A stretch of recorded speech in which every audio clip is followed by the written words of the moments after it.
हम सब जानते हैं नवरात्रे चल रहे हैं जो कि 17 अक्टूबर को शुरू हो जाएंगे और इसके साथ ही नवरात्रों की अष्टमी और नवमी और दसवीं तिथि के बारे में बात की जाए तो इस बार नवमी और दसवीं तिथि एक दिन रहेगी, यानी कि 25 अक्टूबर को सुबह 11:14 पर नवमी तिथि मनाई जाएगी।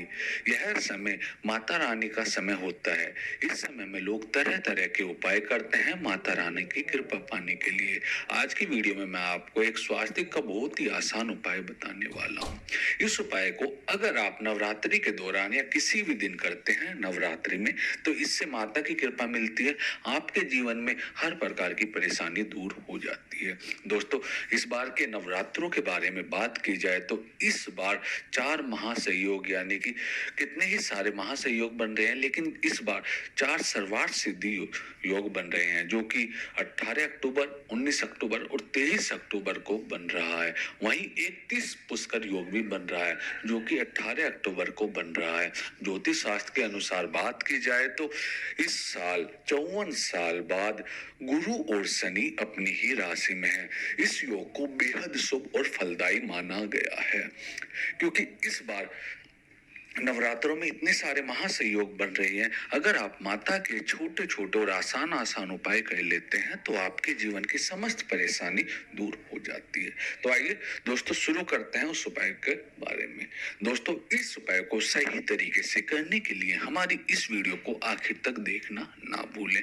और दोस्तों, अगर अभी तक आपने हमारा चैनल सब्सक्राइब नहीं किया तो हमारे चैनल को सब्सक्राइब कीजिए और दोस्तों बेल आइकन दबाना ना भूलें हमारे लेटेस्ट वीडियो के नोटिफिकेशन पाने के लिए। तो आइए दोस्तों अब हम शुरू करते हैं। दोस्तों, अगर आपकी कोई भी मनोकामना है या आपके घर में कोई धन संबंधी परेशानी है या आपके घर में नकारात्मक ऊर्जा रहती है तो इस उपाय को आपको अवश्य करना चाहिए। दोस्तों, कितने ही सारे लोग ऐसे होते हैं जो कमाते तो अच्छा है, अर्न अच्छा करते हैं, लेकिन वह जमा नहीं कर पाते और बहुत से लोगों के घर में इनकम सोर्स नहीं होता। तो यह उपाय करना है। दोस्तों, इसके लिए आपको लेना है थोड़ा सा कुमकुम या हल्दी, जो आपको मिल जाए उससे आप इस उपाय को कर सकते हैं। इस उपाय को करने से पहले आप स्नान आदि कर लें और स्नान करने के बाद स्वच्छ वस्त्र धारण कर लें। दोस्तों, आपको काला रंग धारण नहीं करना है, यानी कि काले रंग के वस्त्र को छोड़कर आप किसी भी रंग के वस्त्र को इस उपाय को करते समय धारण कर सकते हैं। जब आप इस कार्य को करेंगे उससे पहले आप मंदिर के सामने आसन बिछाकर बैठ जाएं और आसन बिछाकर बैठने से के साथ ही आपको थोड़ा सा कुमकुम और हल्दी लेना है और इसको एक जगह मिला लेना है। अगर आपके पास एक ही चीज है, आपके पास कुमकुम नहीं है, तो इस उपाय को आप सिंगल उससे भी कर सकते हैं। आप चाहे तो इस उपाय को कुमकुम से कर सकते हैं, आप चाहे तो हल्दी से, जो आपको मिल जाए वह ले लें।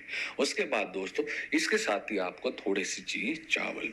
अब सबसे पहले आप माता रानी को भोग लगाने के लिए कोई भी मिष्ठान या फल रख लें।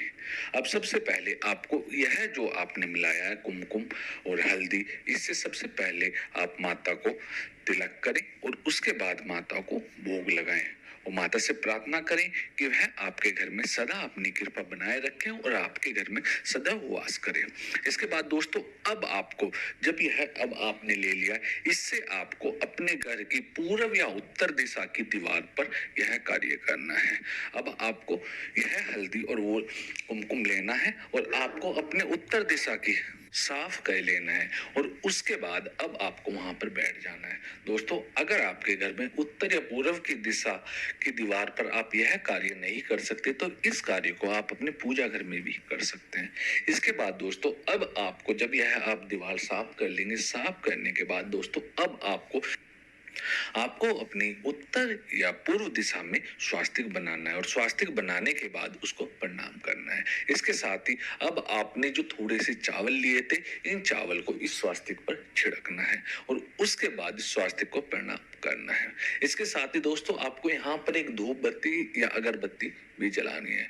दोस्तों, स्वास्तिक का अगर मतलब के बारे में हम बताएं तो स्वास्तिक का मतलब होता है आपके घर में हर प्रकार से शुभ और मंगल आए और आपके घर में कभी भी किसी भी प्रकार की नकारात्मक ऊर्जा प्रवेश ना कर पाए। अगर आप इस उपाय को करते हैं तो इससे आपके जीवन की समस्त परेशानी दूर होती है। लेकिन दोस्तों, यह कार्य करने के बाद अब आपको दोबारा अपने पूजा घर के सामने बैठना है और आपको एक दीपक लेना है।